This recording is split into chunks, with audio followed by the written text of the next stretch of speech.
Japan is a land steeped in tradition and rich with a unique and beautiful culture that extends into its cuisine. Famous the world over for its simple flavors, cooking techniques, and even raw ingredients, the Japanese have truly taken food beyond flavors and into the realms of artistic expression. Join us as we explore the cultural flavors of Japan.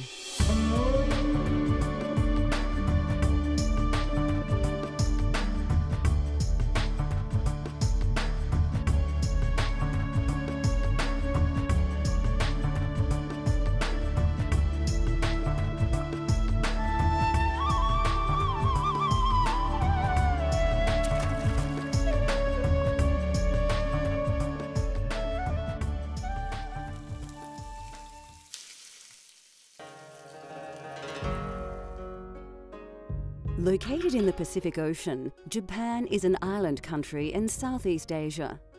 Japan is considered a unique culture as they have resisted outside influences. The art, design, and even the food has distinct qualities only found in Japan.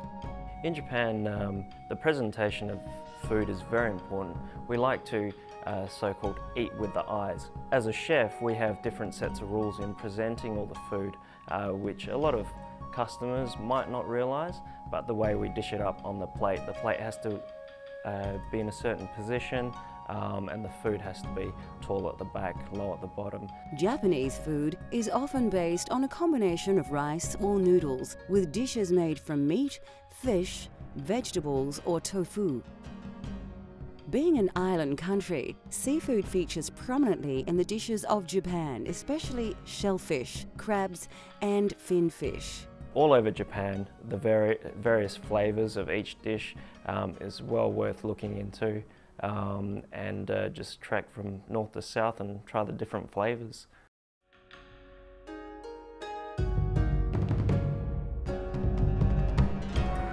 There are 3 varieties of Japanese hot pot, one of which is even a firm favourite with sumos. So the 3 main hot pots that we have, the chanko nabe, which is what sumo wrestlers commonly eat. It's a throw-in anything kind of hot pot in a nice hot clay pot. The sukiyaki hot pot is a very traditional dish.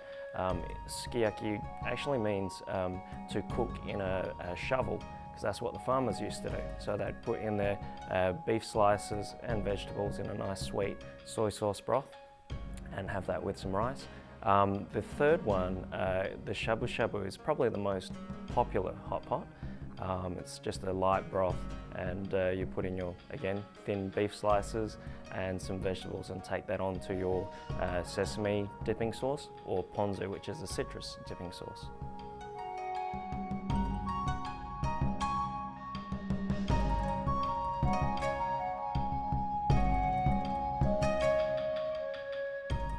This recipe uses a wide range of ingredients and can take some time to prepare.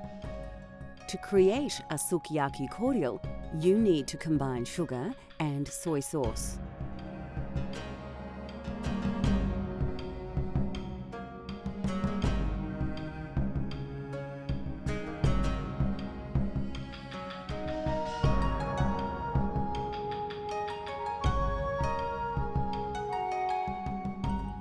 The dish features a number of vegetables as well as silky tofu and a selection of fresh noodles.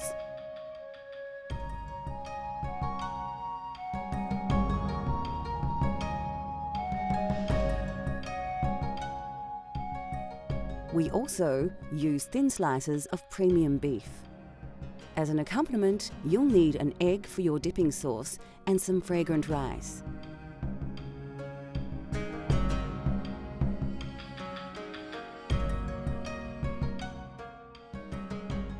Before we begin to prepare a traditional Japanese sukiyaki nabe, first we must cook some rice. We're using a rice cooker to cook about 2 cups of rice. Remember to wash the rice before you cook it in order to remove any starch, and then drain off the water. Place 3 cups of water into the rice cooker and get your rice going. An important ingredient in this hot pot is a diluted mix of sukiyaki sauce. Pour 400 grams of sugar into a large saucepan along with 700 ml of soy sauce. Light your stove and continue to stir the contents with a wooden spoon until the sugar dissolves completely, then allow to simmer. Okay, so while we're waiting for that to come to a boil, we're just going to quickly prepare the vegetables to put into the hot pot, and then once the sauce comes to a boil, we'll switch it off and have it ready to pour in. First, take a medium onion and slice it in half and then into slivers like so. Now, line the base of a flat cast iron saucepan with a little oil and heat it. We are using a traditional sukiyaki pot. Place the onions into the pot, but do not spread them out. Take a bunch of spring onion, remove their heads and cut them into thirds. Add these to the onion. Next, take a few Chinese cabbage leaves, slice them in half and place these into the pan.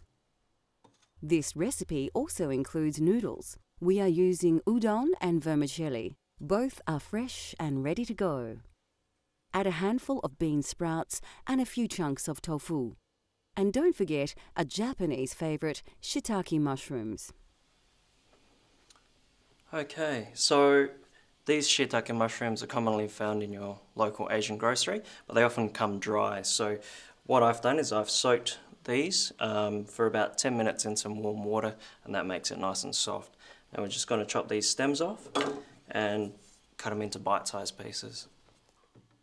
Once you've removed the stems, chop the mushrooms in half and add them to the pot with the other ingredients. Garnishing with a couple of slices of carrot will add a little colour to the dish and finish it off perfectly. Before we cook the vegetables, we need to dilute the sauce we prepared earlier. To do this, simply mix 300 ml of sauce with half a litre of water. Place your index finger into the middle of the ingredients and then pour the sauce up to about here. Heat the pan to a medium heat. As they simmer, turn each of the vegetables, ensuring that they all cook evenly. A set of chopsticks is the perfect tool for the job. Finally, we add a few very fine slices of premium beef to the hot pot. The meat will not take long to cook in the hot liquid. The vegetables are cooked once they've reduced in size. This traditional hot pot is usually accompanied by an egg dipping sauce. This is cooked simply by adding some of the sukiyaki sauce from the pot. So there we have a traditional Japanese hot pot with plain boiled rice and egg dipping sauce. Nowhere would you see a meal that is as delicious to eat, as healthy for the body, or as pleasing to the eye. Coming up on Cultural Flavours, discover the secret to tempura and the art to great sushi.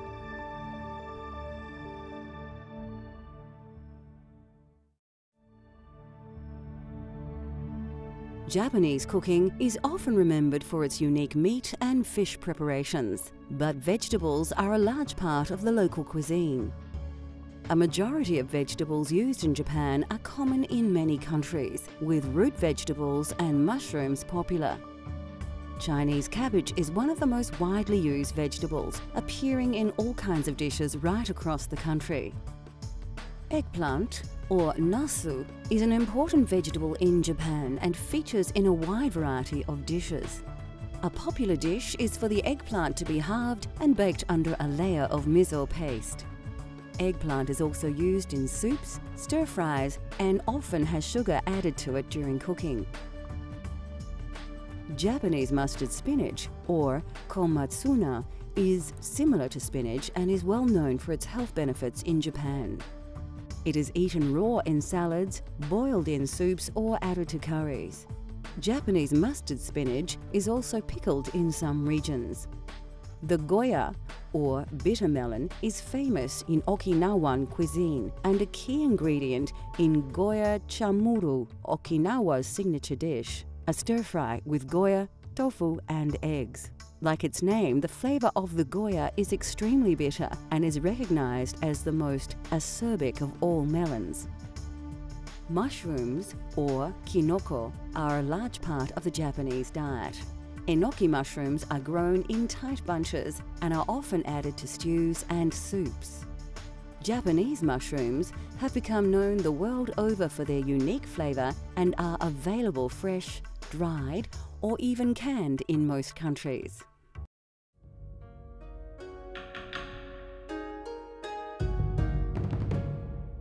Considered quintessentially Japanese, the method of preparing tempura was actually introduced by the Black Ship of the West hundreds of years ago. Tempura is basically any vegetables, seafood, even different types of meat. It's lightly battered in a tempura flour and then shallow fried. A lot of people think that tempura is very traditional Japanese, but it's actually was brought in by the Portuguese when the black ships arrived a few hundred years ago, and it's commonly not known as being a Portuguese word, but tempura means to fry.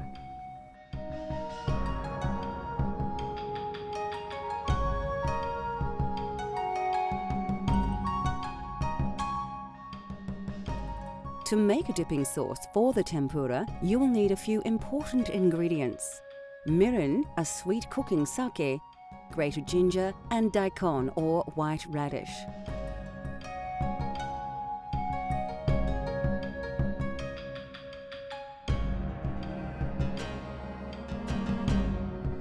Tempura batter is used to coat the vegetables before frying. You'll also need some water and ice.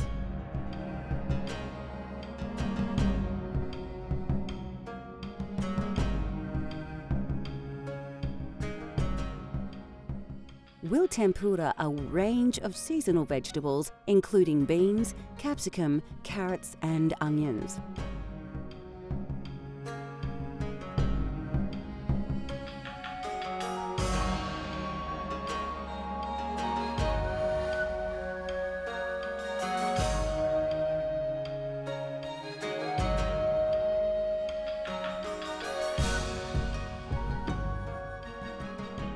First, we'll prepare the tempura dipping sauce.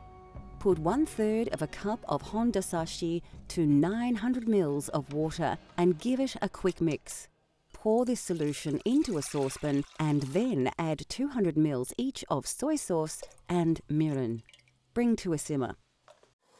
Okay, so once the dipping sauce is coming to a simmer, we'll turn it off and we'll prepare the condiments that accompany it. I've actually pre-prepared a bit of grated ginger, and here we have some grated daikon radish, otherwise known as white radish. So these will go into the tempura sauce. Quickly add the grated ginger and daikon to the sauce. Now we can start to chop the vegetables. Start with a green capsicum and remove its stalk and seeds. Then slice it into pieces of about this size. Do the same with a red capsicum. When making tempura, it's best to have a good variety of vegetables. Chop your onion like so and use a cocktail stick to keep the segments together when cooking. Chop your carrots into bite-sized pieces along with your sweet potato and pumpkin. Just top and tail your string beans.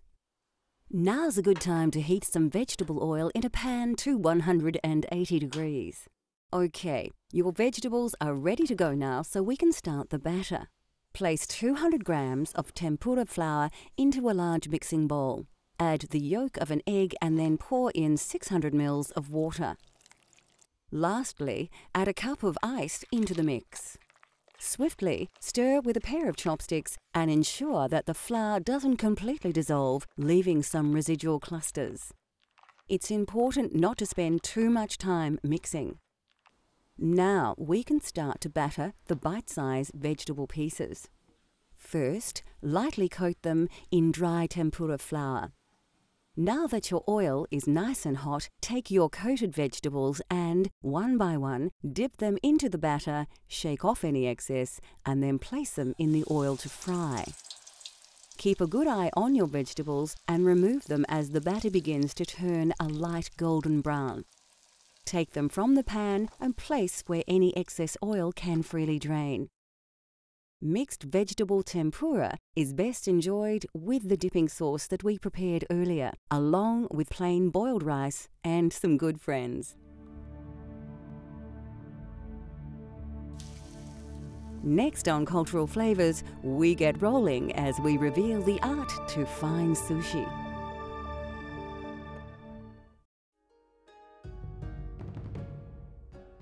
No other dish is more synonymous with Japan than that of sushi, and it has become one of the country's greatest exports to the world. We have a few different types of sushi. We have makizushi, which means sushi roll. That's the most common type of sushi. We also have the temaki sushi, which literally means hand-rolled sushi, so no rolling mats used. You just have a piece of seaweed and put in anything you like and roll it into a cone shape. The third one is the nigiri sushi, which is usually fish, can be meat or vegetables on top of a small bowl of rice. Prices of sushi can be very expensive. Toro, which is the fatty part of a tuna belly, from a bluefin tuna in Japan, in Ginza, it can cost up to about $90 for 2 pieces.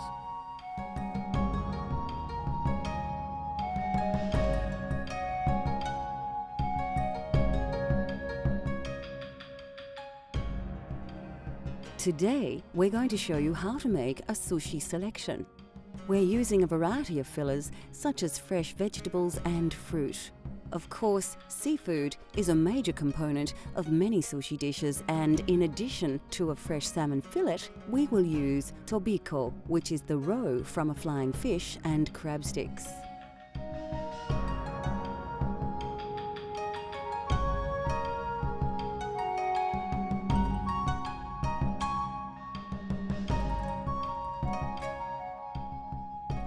You'll also need a number of condiments to enhance the flavours of the fillers. Essentials are Japanese mayonnaise, sesame seeds, and of course, wasabi. To create authentic sushi rice, you will need a number of ingredients just to produce sushi vinegar.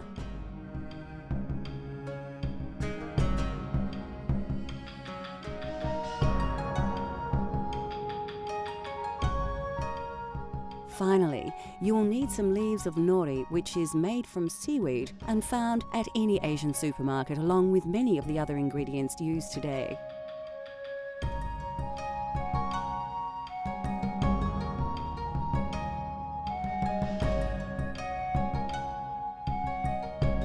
First, pre-cook about 5 cups of a short-grained rice. Now, to create a sushi vinegar which is used to flavour the rice. Place 180 ml of rice vinegar into a saucepan, along with 100 grams of sugar and 25 grams of salt. Finally, place a piece of kombu sea kelp into the pan and heat on a low to medium flame and stir until the sugar and salt dissolve. Bring the mix to a simmer and then remove from the heat. Now we need to do a little preparation. Take a sheet of nori and fold it in half. Next, slice some cucumber like so, and remove the seeds from the centre. Slice an onion and put it to one side. Next, we need to remove the skin from the salmon. Place a sharp knife just under the skin and, while keeping hold of the skin, run the blade down the length of the fillet.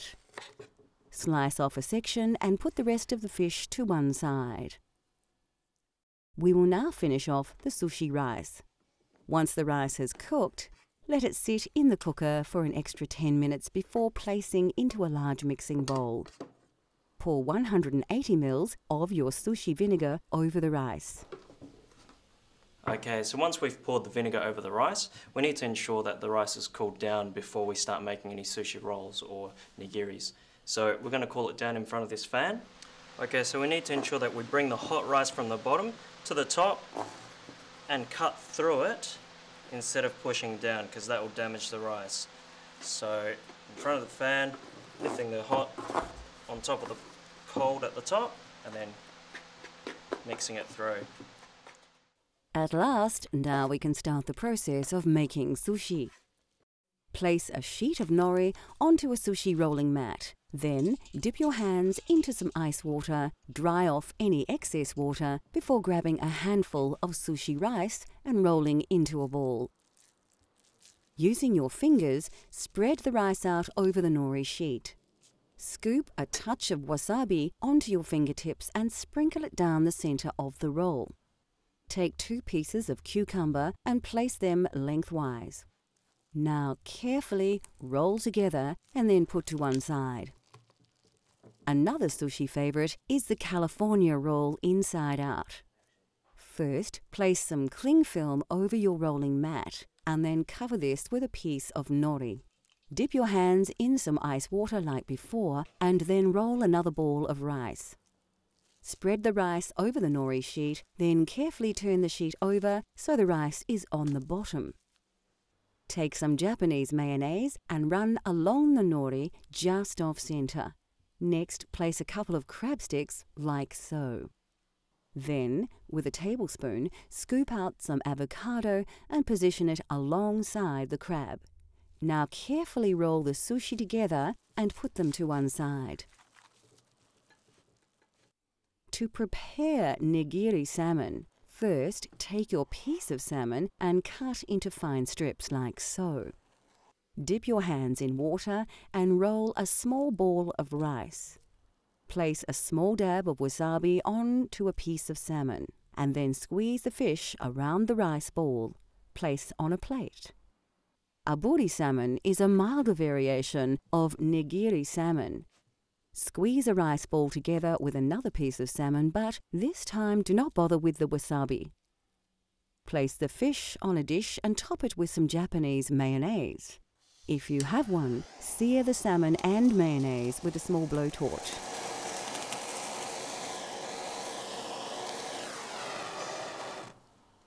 Finally, garnish with a pinch of chopped Spanish onion. Now we can finish the California and cucumber rolls. Place the inside-out roll onto a chopping board and cut it in half with a sharp knife. Then carefully remove the cling film from both halves. Roll one half into a tub of fish eggs. Roll the other half in a tub of sesame seeds. Then place them back-to-back on the board and cut them into equal pieces. To finish the cucumber roll, place it onto your chopping board, chop it in half, and then into 3 equal pieces as before. Serve your sushi with wasabi and pickled ginger garnish. Now there you have it, a simple step-by-step guide to sushi rolls and nigiri salmon. Now all you need to do to make delicious sushi at home is practice. The food of Japan is cultured and considered, combining wonderful presentation with simple but delicious flavors. Elements of Japanese food culture are appearing in Western cuisine more and more as the West embraces not only the flavors of this amazing country, but the health benefits of the traditional Japanese diet, rich in fish, vegetables, and fresh produce.